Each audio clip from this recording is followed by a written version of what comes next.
আরে বন্ধু, গরম পড়ছে। আর বলিস না রে বন্ধু, থাকতে পারতেছি না রে। তাহলে চল একটু সমুদ্র ঘুরে আসি। তাই বলছিস রে বন্ধু? যাবি? চল তাহলে। আইসা তো পড়লাম রে বন্ধু, কিন্তু শুনলাম যে এখানে নাকি কুমির থাকে। ঘরে বন্ধু, কি বলিস? তাহলে আমি আর জলে নামতাম না রে বন্ধু।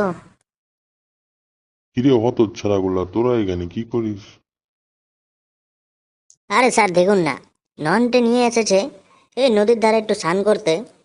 এ নাকি বলছে আবার এখানে নাকি কুমির থাকে। আরে না না, ওসব সব ভুয়ো কথা। ওসবে কান্না দৃষ্টি। তোরা নিজের মতো যা স্নান কর। আমিও তো এখানে স্নানই করতে এসেছি রে। তাই বলছেন স্যার? তাহলে চলুন স্যার একসাথে স্নান করি। আরে চল চল চল।